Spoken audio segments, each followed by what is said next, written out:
Hey, welcome, Olive Branch. We want to say thank you so much for joining us. We know that this season right now has been a lot of unknowns, a lot of things happening in our personal lives, in our work lives, in our church life. We want to say thank you for joining us. We've been preparing a lot of content for you that hopefully has been helpful to you and your family over this last week. And that's what this segment is all about. We're talking about financial tips. Justin and I are joining you, and we want to give you tips for you and your family during this season, especially because as we've all heard on the news, we're kind of prepping for going into a recession, and we want to give you some tips as you prepare for that yourself. Justin, can you give us some tips on how to prepare for financial uncertainty that we find ourselves in today? Yeah, I think there's a few basics, that are true for any time, but even more so the time we're in. I think the first is if you don't have a budget, make one. There's lots of tools. We'll link to some of those for you, but find something that works, whether it's electronic or paper, but something that you and your spouse can agree on and then stick with. And if you're single, that you can share with someone else so they can keep you accountable and make sure it's actually working. It's not just a dream that's out there, but it actually is a plan that's being utilized and being used as well. The second thing I think is, especially right now with some of this uncertainty, if you don't have an emergency fund, do whatever you can to start building one up.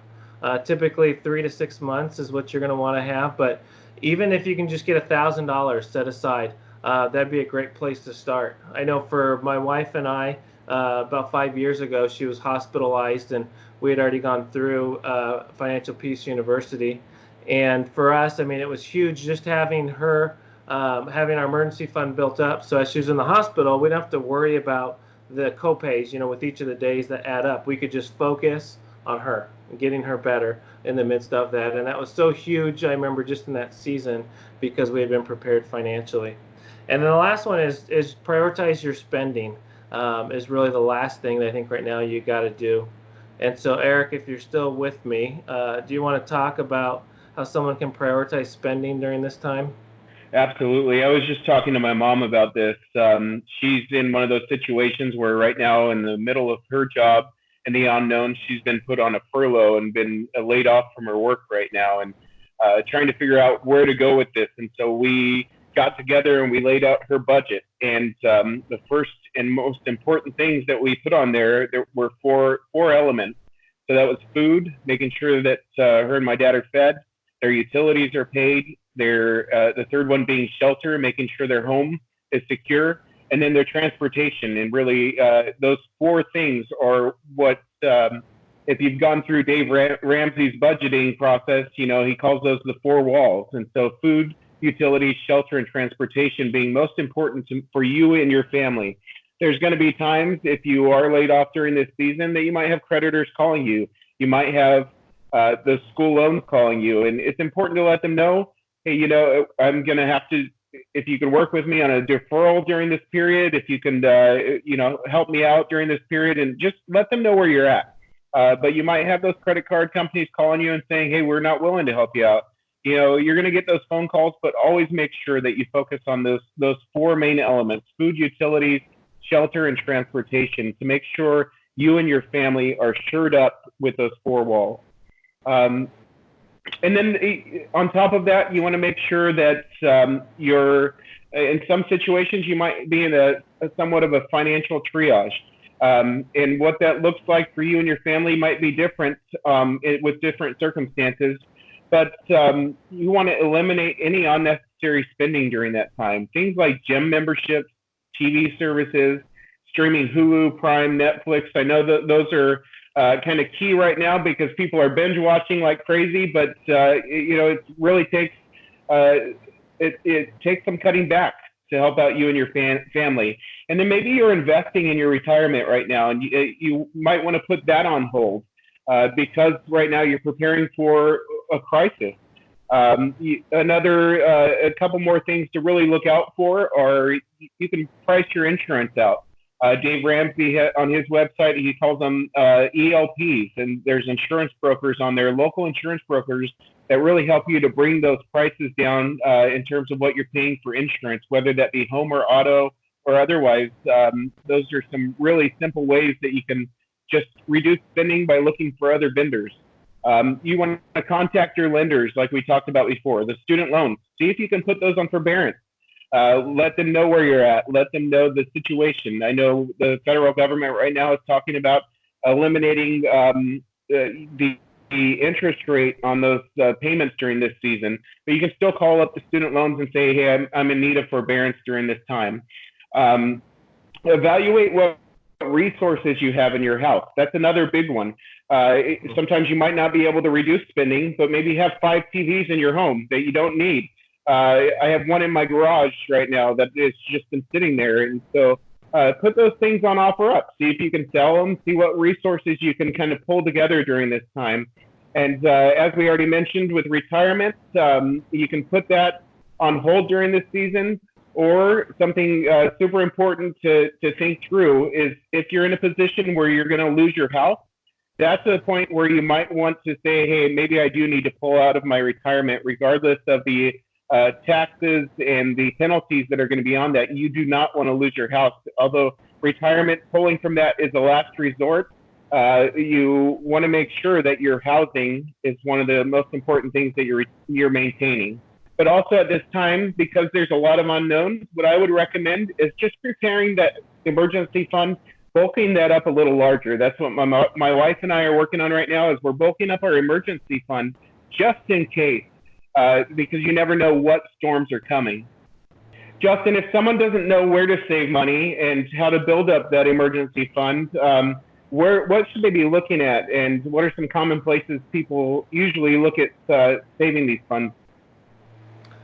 Well, I mean, there's lots of places you can cut.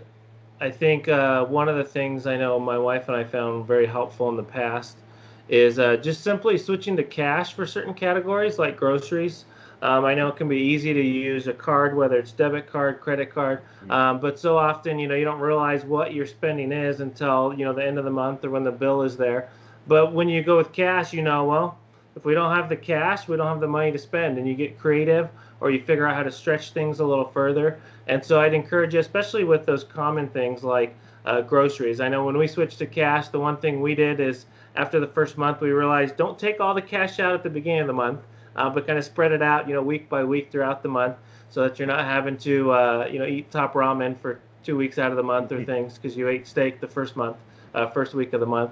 But the other one is look for those recurring expenses. Sometimes you can cut those entirely, like Erik mentioned with the gym or something right now that you just can't afford. But other times you can switch, like on cell phones. I know my wife and I, we share a plan with my parents, and so we ended up saving when we switched from, I think it was AT&T, we switched over to T-Mobile and saved about $100 a month doing that. And then also got Netflix included with it too. And so it's kind of a win-win there, saving a chunk of money every month, but then also getting some streaming stuff built into it. But I think auto and homeowners, that's another huge place you can save, easily several $100s just by shopping around, looking, like Erik said, checking with an insurance broker. If you're with a credit union, a lot of times they have somebody you can work with, or just simply doing the hard work. If you belong to Sam's or Costco, seeing what do they have on there that you can reach out to, or even, there's lots of other kind of local ones that you can check into, but getting some different quotes just to compare, is what I'm paying a good rate, good price, or not in that sense too. So those are some of the big ones, I think. But what would you say, Erik, are some good places to keep learning, keep growing, especially if this is something on the forefront of people's minds? Yeah, something big for us as a family is we are Dave Ramsey fans, and you've already heard me mention that, but we dive into Financial Peace University. Right now, on Dave Ramsey's website, there's a 14-day free trial, and I know, like I said, everyone's binging out there, Netflix and Hulu or whatever it might be. That would be a huge resource to be able to take advantage of over these next 14 days and binge watch that. And really sit down with your family, sit down with your spouse, your kids, and just dive into that to really understand what financial peace could look like for you and your family. What are some that you have used, Justin? I think, Financial Peace, FPU, is a great place to start. Even one of Dave's books or listening to a podcast. Another podcast I think is great He's a Jewish guy, but super conservative, very similar principles with Dave. As Clark Howard has a lot of great resources of how to save money, things to do just to get in a good place financially. And I think Crown Financial is a great ministry. They have a book, I believe it's called Your Money Map, and it just gives you 7 kind of like baby steps, like financial peace, that you can take one after another, just to have a roadmap as well. And as Eric and I were preparing, part of what we just thought about is, we can focus so much on the finances right now, and you can just look at that as kind of the almost kind of your savior in the midst of this. And yet, as Christians, I know him and I both were just reminded of what the scriptures say, even during these times. And so in 1 Timothy 6:17, it says this: "Command those who are rich in this present world not to be arrogant, nor to put their hope in wealth, which is so uncertain," which I think we're all kind of in the midst of right now. We know the truth of that there is that uncertainty, but to put their hope in God, who richly provides us with everything for our enjoyment. Command them to do good, to be rich in good deeds, and to be generous and willing to share. And I think in this time, it's important for us to remember, again, God's the one who provides everything, whether it's your paycheck, whether it's you got to go on unemployment and there's that provision from that, whether it's, just something showing up out of the blue. Don't forget, God is the one who provides. He's the one in control, even if you're not sure what's going on or what's next for you as well. And so don't forget that. And even look to the past. How has God been faithful to you in the past to provide? Because I think as you recall God's past faithfulness, it's going to help you to trust him more in the present as well. And the last thing that passage just reminded us of too is if we have money, if we have finances, to not hoard it. And especially in this season as Christians, this is a time for us, if we're able to help others, neighbors, friends, or church community, we need to respond. If someone has a need as simple as groceries, or maybe there's a practical need, we can just go and serve and help. But as we do that, it also reminds people that we're not trusting in wealth, we're not trusting in the government, we're trusting God to provide for us. And he's going to provide for us so we can help others and we can be a blessing to others as well. That's right. It's so important to remember that God's the source of all of our provisions. And maybe you look around and you don't know what those needs might be. We have a crisis needs fund at Olive Branch that you can donate towards. And we're making phone calls throughout the day, praying with people, finding out what their needs are and trying to fulfill or meet those needs prayerfully as the Lord provides for the church. We want to make sure we're expressing that generosity to our community, especially during this time. And like we said before, these are just there's a lot of unknowns during this season. With social distancing, setting us up for some new norms, it can lead to anxiety, fear, depression, and we just want to be mindful of that. If you have a prayer request, if you have a prayer need, would you let us know at the church? The best remedy for this whole social distancing is there's only one remedy that we can think of, is to draw near and create a spiritual intimacy with the Lord. And so today in our society, where social intimacy is so prevalent, I want to encourage you to be drawing into the Lord. And James 4, the word says that when we draw near to him, he draws near to us. And so we can experience the truth and the reliance in the absolute truth that's in that scripture, that as we draw near to the Lord, he will draw near to us. So I want to encourage you in that. I want to encourage you, church, that we are praying for you. We know that we're all in this together. We know there's a lot of uncertainty, but we know that we serve and we worship to a very certain God. He never changes, and I want to encourage you in that. So God bless you, church. Stay tuned for more resources to come, and like I said, we're praying for you.